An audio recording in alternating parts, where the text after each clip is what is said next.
Hey everybody, it's time for another daily drop here on TarHeelIllustrated.com. I'm THI publisher Andrew Jones, and the topic, of course, it's March. So it's Carolina basketball, although I'm sure we'll have some spring football stuff coming up later this month. The Tar Heels begin spring practice on March 19th. The topic, Carolina basketball, and now that the Tar Heels have outright clinched the ACC regular season title by 2 games, we're going to look at recent history this century. What has happened when the Tar Heels have outright clinched and won the ACC regular season title? It has now happened, 1, 2, 3, 7, 8 times. This is the 8th time it's happened. What has happened in the previous 7?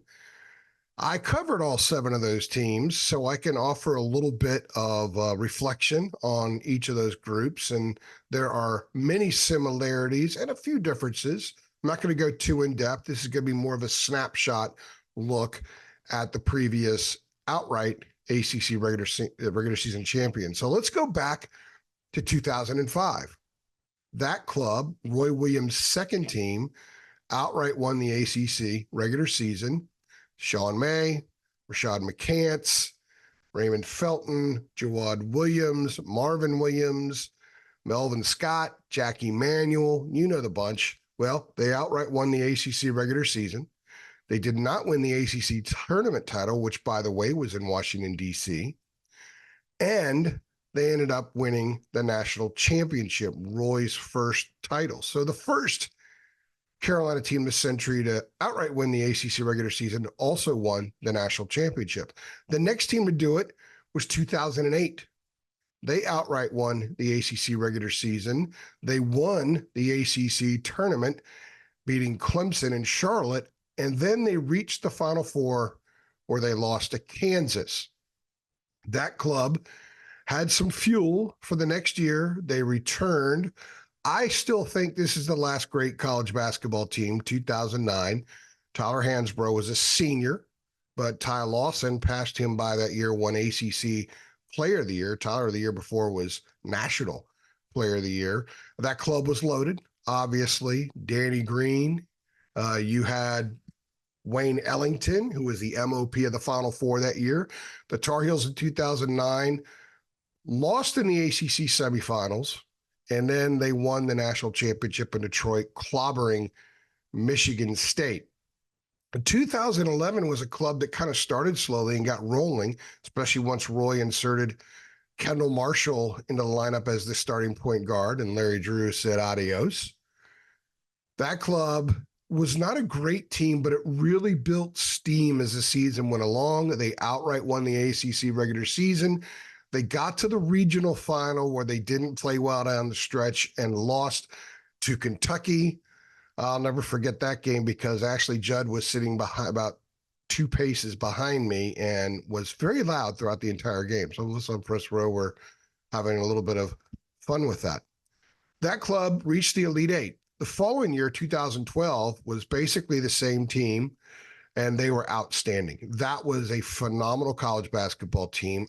They were on a collision course with Kentucky, which was another fantastic team, to play for the national title. They played early in the season in Rupp Arena. I covered the game, and it ended with a blocked shot.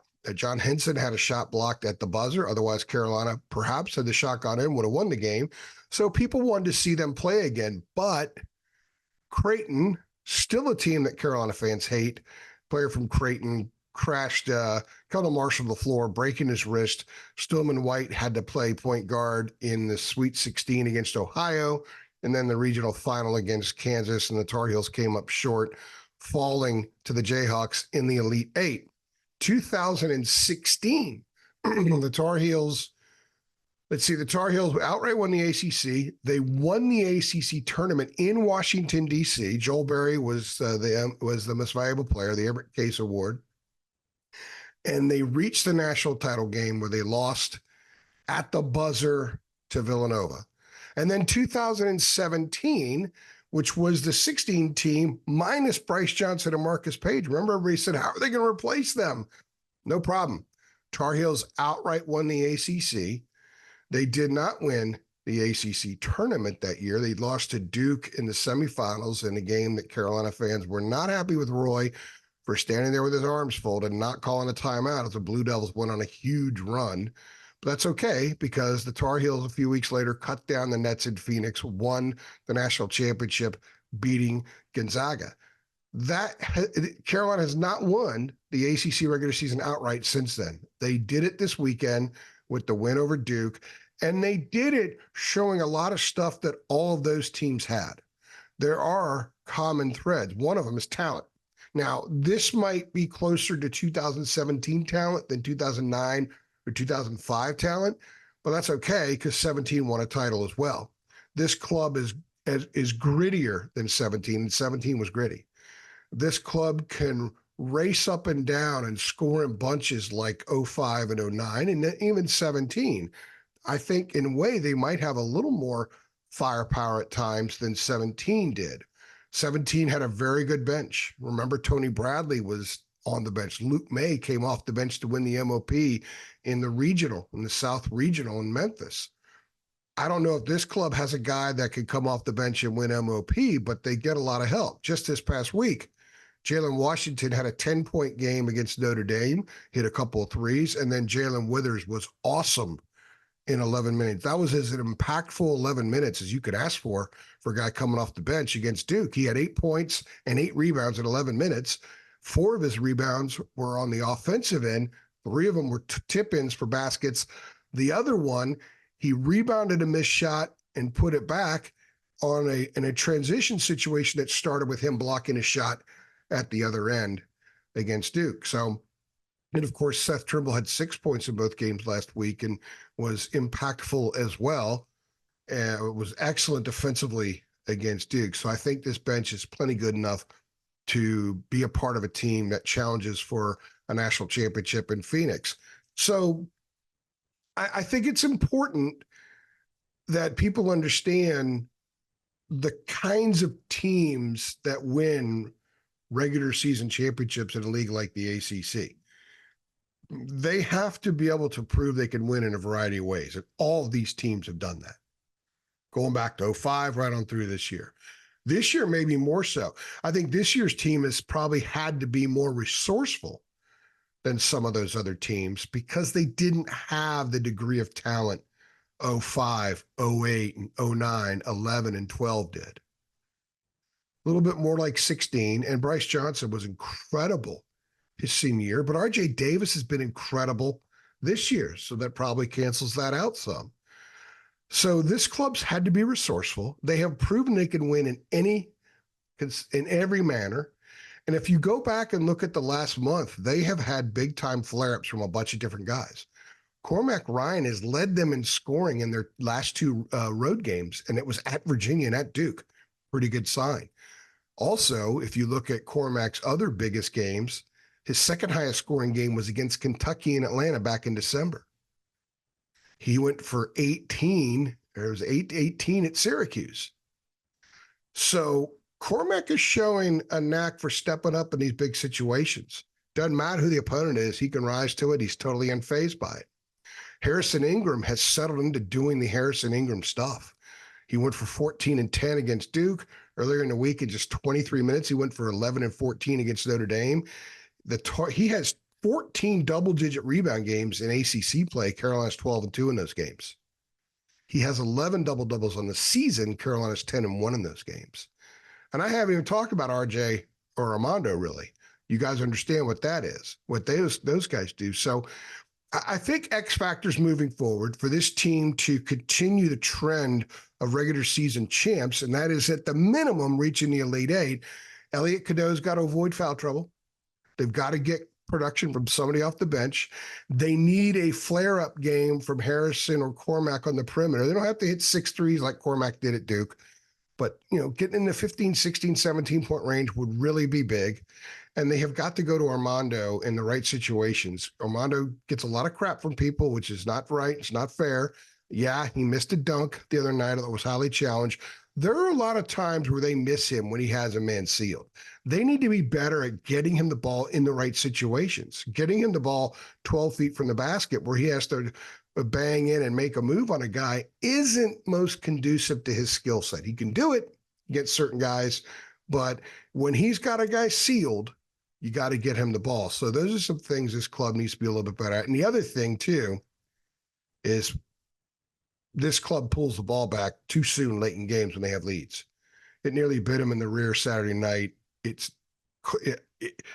you score late, like if you're up 8 with 2 minutes left and you score, that shortens the game because the other team has to make up those points if they're going to come back.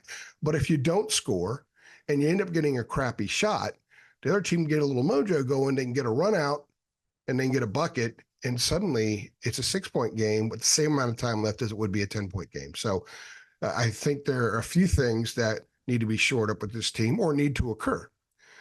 But they do have the basic intangibles that all those other clubs had.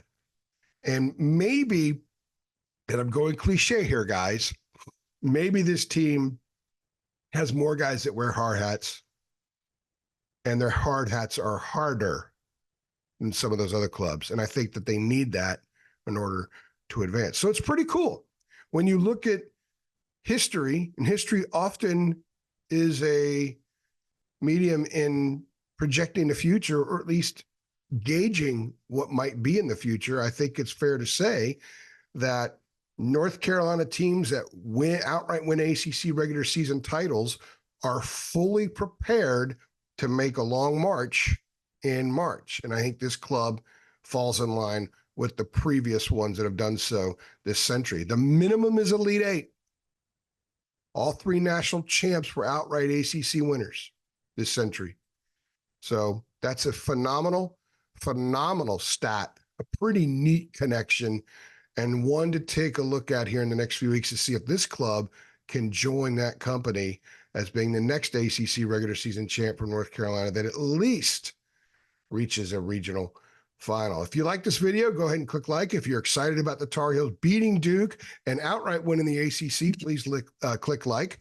Make sure you share this video with all of your Tar Heel friends. Let them know we are here. Guys, it is postseason, man. March Madness is here. We are going to be dropping a ton of stuff. Also on our site, you're going to get a heck of a lot more stuff on our site that is premium content than you're ever going to get on these videos. So just $8.33 a month, man.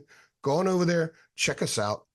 $8.33 a month for a 1-year subscription. Right now is the time to do it. We're probably not going to run any special promos. In fact, I would say right now, I know for a fact there are no special promos lined up for the postseason. So come on in, $8.33 a month, buy a gift for somebody as well. Become a member of our community, not just access to our premium content, but our community. And oh, by the way, a ton of recruiting stuff as well. So head on over to TarHeelIllustrated.com and join the community that is phenomenal, fun, exciting, and actually quite informed. For message board communities, ours is one of the most informed out there. Anyway, I'm AJ. I will see you guys tomorrow. Thanks for stopping by.